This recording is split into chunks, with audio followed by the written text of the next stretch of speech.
Hello and welcome back in here to the NFL Quick Talk podcast. If you haven't already subscribed to the channel below, helps out the channel a ton. Sorry I have not made a video in a little bit. I've been a bit under the weather.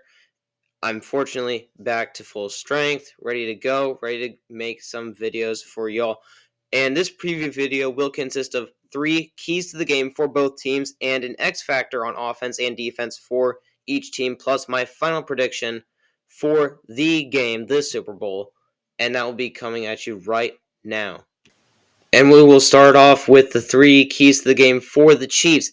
And my number one key for them is to keep the 49ers offense away from the explosive plays. The Chiefs defense is good enough. They are elite. And they can do what I'm about to say here.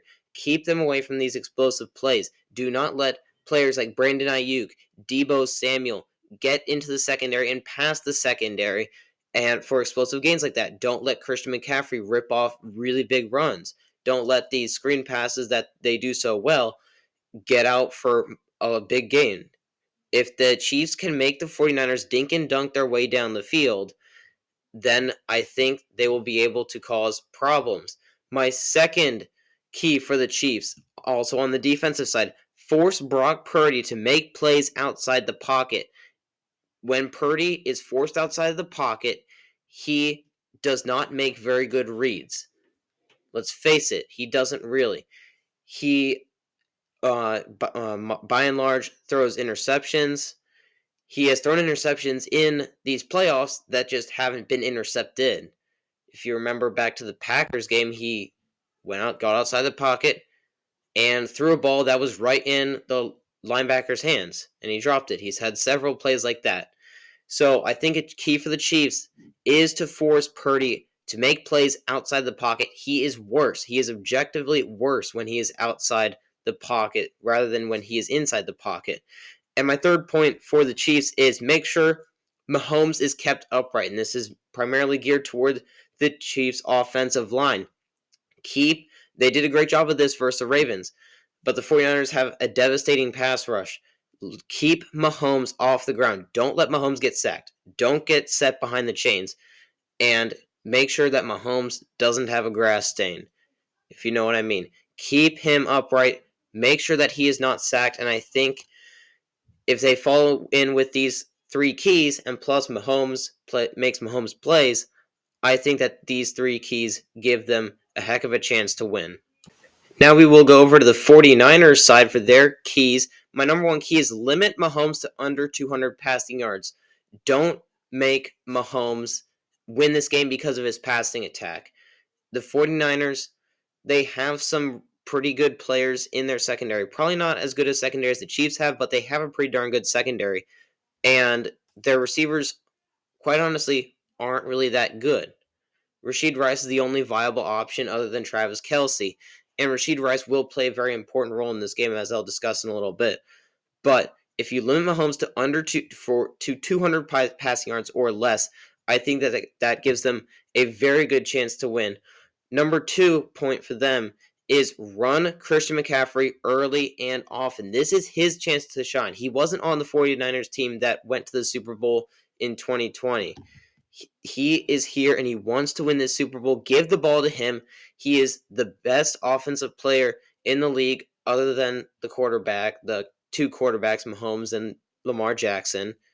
Even then, you have an argument for him to be better than them. But Christian McCaffrey having an all-time year, best running back in the league, run him early and often. Keep your team ahead of the sticks. And yeah, this is my point. Keep him ahead of the sticks. It's imperative, not keep the offense ahead of the sticks. You can't be dropping Purdy back on 3rd and 13, 3rd and 16 because of negative rushing plays or negative passing plays. In order for this offense to function, they need to be in 3rd and 4 at the most, 2nd and 5, They need to be ahead of the sticks. And my third point, is keeping Patrick Mahomes in the pocket. This is kind of opposite what I said with the Chiefs forcing Purdy to make plays outside the pocket. If you force Mahomes to make plays inside the pocket, they have a lesser chance of being successful than if you have him make plays outside the pocket. if you remember most of his plays, his great career-defining plays in the past couple Super Bowls that he's been in, it's been plays outside the pocket. He's using his legs. He's up at the line of scrimmage after already having defenders chase him around the field for 30 yards and making a little flip for a touchdown. Something to that effect. You can't let those plays happen, so keep him contained into the pocket and make him make plays from inside the pocket. He'll still kill you from inside the pocket, but maybe not as bad as when he runs outside the pocket. Here are my two X factors for the Chiefs. On offense, I have Rashee Rice. Obviously, Patrick Mahomes is going to win or lose this game. And Travis Kelce with him, I have them more as a package deal. But to make it a little bit interesting, I thought, why not pick Rashee Rice?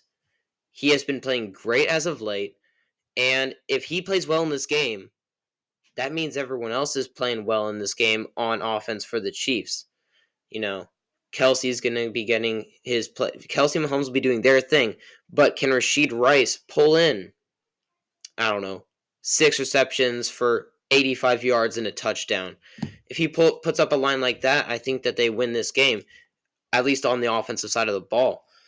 And on the defensive side of the ball, cornerback 1, L'Jarius Sneed, he's going to have a tall task guarding both Deebo Samuel and Christian Ayuk. Obviously not at the same time, of course, but at some point in the game, he'll be guarding either one of them at pretty much at all times. And they're both great wide receivers. Brandon Ayuk's in my top 10 wide receivers list, which will be coming out in early offseason. Top 10 list that'll be coming out later. But for right now, you have L'Jarius Sneed who has to guard these guys, and it's going to be really hard. And if he's up to the task and he makes a play on the ball, he gets an interception against while he's covering Brandon Ayuk, he makes a play. I think they win this game.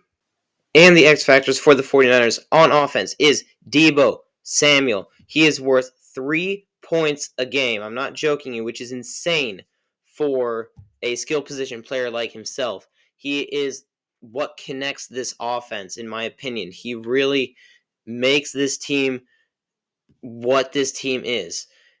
And if you define a Kyle Shanahan offense, his face will probably pop up. He does everything for this offense. Now, he has had injury concerns as of late. He didn't practice all the way up through the Lions game. I don't know. I think he's fully healthy for this game, but just something to keep an eye on in the game itself. On defense for the 49ers, Fred Warner is my X factor. He will be able to make the Chiefs one-dimensional because he can stop Isaiah Pacheco pretty much all himself. If he stops Isaiah Pacheco for negative run plays that result in 1, maybe 2 yards, he will force the Chiefs to pass on a lot of downs in this game. And if they can do that, that will make the Chiefs one-dimensional. They can maybe exploit a weakness for the Chiefs.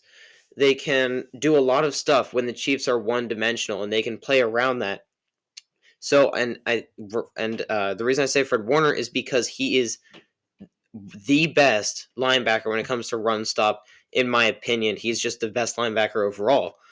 But he's elite when it comes to run stopping, and if he can lead that linebacker core with Dre Greenlaw right beside him to make the Chiefs one-dimensional by stopping Isaiah Pacheco, the Chiefs running back, I think that will be key in stopping the Chiefs.